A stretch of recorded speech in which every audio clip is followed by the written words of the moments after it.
चलिए आज बात करते हैं प्राचीन भारत के एक ऐसे सम्राट की जिनकी कहानी सदियों तक मानो इतिहास के पन्नों में कहीं खो गई थी। और जब ये कहानी दोबारा सामने आई तो उसने सबको हैरान कर दिया। कहानी की शुरुआत होती है साल 1837 में इलाहाबाद में। वहां किले के अंदर एक पुराना पत्थर का खंबा खड़ा था। लोग इसे अशोक स्तंभ के नाम से जानते थे, लेकिन उस पर कुछ ऐसी भाषा में लिखा था जो किसी के पल्ले ही नहीं पड़ रही थी। वो बस एक अनसुलझी पहेली की तरह था जो न जाने कब से अपनी कहानी सुनाने का इंतजार कर रहा था। फिर आए जेम्स प्रिंसेप, एक ब्रिटिश स्कॉलर। जब उन्होंने उस लिखाई को समझना शुरू किया तो मानो इतिहास का एक भूला बिसरा दरवाज़ा खुल गया। उस पर एक ऐसे महाराजाधिराज के बारे में लिखा था जिसकी तलवार के आगे बड़े बड़े राजा टिक नहीं पाते थे। पर उस पर सिर्फ लड़ाइयों की बातें नहीं थीं, ये भी लिखा था कि वो सिर्फ एक महान विजेता ही नहीं बल्कि दानी भी था। उसके पास बेशुमार दौलत थी, हाथी, घोड़े, सोने के भंडार थे। ये साफ था कि ये किसी आम राजा की नहीं बल्कि एक चक्रवर्ती सम्राट की कहानी थी। प्रिंसेप और बाकी सब लोग हैरान थे। आखिर ये कौन था? महाराजाधिराज, कवियों का राजा, एक बेहतरीन संगीतकार, राजाओं का राजा, एक ऐसा सम्राट जिसे इतिहास ने पूरी तरह से भुला दिया था। उस सम्राट का नाम था समुद्रगुप्त। तो आज हम इसी महान सम्राट की कहानी को परत दर परत समझने की कोशिश करेंगे। तो चलिए शुरू करते हैं। देखिए, समुद्रगुप्त का सत्ता तक का सफर कोई फूलों की सेज नहीं था। सिंहासन पर उनका बैठना असल में काफी विवादों से भरा हुआ था। हुआ ये कि उनके पिता चंद्रगुप्त प्रथम ने भरी सभा में ऐलान कर दिया कि भाई मेरा वारिस समुद्रगुप्त होगा।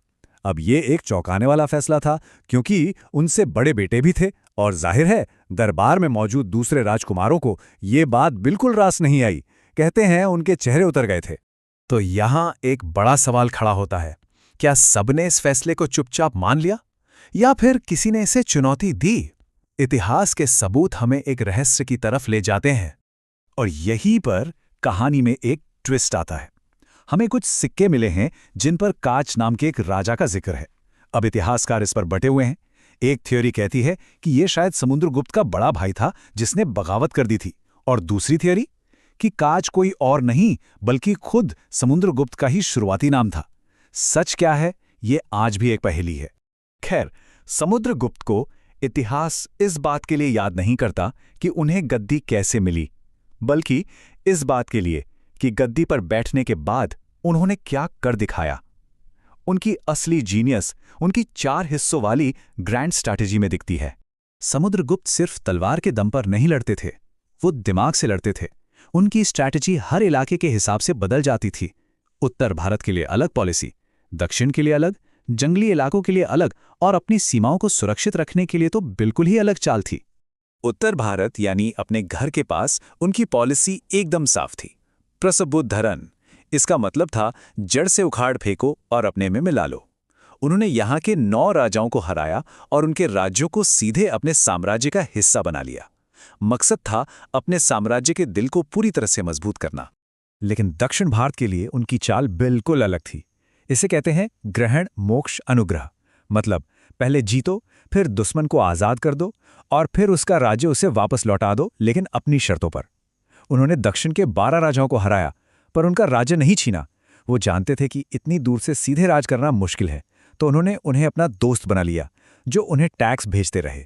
फिर आए बीच के जंगली इलाके। ये राज्य छोटे थे पर बहुत अहम थे। यहाँ उनकी नीति थी परिचारिकीकृत, मतलब उन्हें अपना सेवक बना लो। उन्होंने इन राज्यों को अपने अधीन कर लिया ताकि साम्राज्य सुरक्षित रहे और जंगलों से कीमती संसाधन जैसे हाथी वगैरह मिलते रहें। और अब देखिए उनकी असली स्मार्टनेस। अपनी सीमाओं को महफूज करने के लिए उन्होंने तलवार की जगह डिप्लोमेसी का इस्तेमाल किया। नेपाल, असम और शक कुषाण जैसी शक्तियों से उन्होंने सिर्फ दोस्ती और सम्मान मांगा, कभी तोहफे भेजकर तो कभी शादी के रिश्ते बनाकर। बिना एक भी जंग लड़े उन्होंने एक मजबूत बफर जोन बना लिया। लेकिन रुकिए, कहानी यहीं खत्म नहीं होती। समुद्रगुप्त सिर्फ एक योद्धा और रणनीतिकार नहीं थे। उनकी शख्सियत का एक और पहलू है जो उन्हें और भी ज्यादा महान बनाता है। वो सिर्फ एक विजेता नहीं थे, वो एक कवि थे, एक संगीतकार थे और कला के बहुत बड़े पारखी थे। उन्हें कविराज यानी कवियों का राजा कहा जाता था, क्योंकि वो खुद शानदार कविताएं लिखते थे। उनके कुछ सिक्कों पर उन्हें वीणा बजाते हुए दिखाया गया है, जो बताता है कि संगीत से उन्हें कितना लगाव था। वो खुद वैष्णव थे, पर दूसरे धर्मों का भी पूरा सम्मान करते थे। यहाँ तक कि उन्होंने श्रीलंका के बौद्ध राजा को बोधगया में एक मठ बनाने की इजाजत भी दी थी। उनके इतने बड़े साम्राज्य और शानदार जीत को देखते हुए मशहूर इतिहासकार V.A. स्मिथ ने उन्हें एक टाइटल दिया। लेकिन क्या वो टाइटल उनके साथ इंसाफ करता है? उन्हें अक्सर भारत का नेपोलियन कहा जाता है। हाँ, ये सच है कि दोनों बहुत महान विजेता थे, लेकिन ये तुलना सच कहूं तो समुद्रगुप्त के कद को छोटा करती है। चलिए जरा दोनों को आमने सामने रखकर देखते हैं। नेपोलियन की रणनीति कैसी थी? एक ही सिस्टम सब पर लागू करो। और समुद्रगुप्त, अरे वो तो हर इलाके के लिए अलग प्लान बनाते थे, और नतीजा नेपोलियन को वाटरलू में हार का सामना करना पड़ा। लेकिन समुद्रगुप्त, उन्होंने अपनी पूरी जिंदगी में एक भी जंग नहीं हारी। नेपोलियन ने पीछे छोड़ी युद्ध की एक लंबी विरासत, वहीं समुद्रगुप्त ने शुरू किया एक सांस्कृतिक स्वर्णयुग। एक सिर्फ जनरल था, दूसरा एक सम्राट, एक कवि और एक संगीतकार भी था। तो सवाल यह है कि क्या सच में इन दोनों की कोई तुलना है, एक जनरल की एक चक्रवर्ती सम्राट से? यह तो ऐसा हुआ जैसे हीरे को कांच से तौलना। असल में अगर तुलना करनी है तो शायद उल्टा कहना ज्यादा सही होगा कि नेपोलियन जो था वो फ्रांस का समुद्रगुप्त था। तो अगली बार जब इस महान सम्राट का जिक्र हो तो उन्हें सिर्फ एक विजेता के तौर पर नहीं, बल्कि एक ऐसे कलाकार और दूरदर्शी शासक के रूप में याद किया जाना चाहिए जिसने तलवार और वीणा दोनों पर महारत हासिल की थी।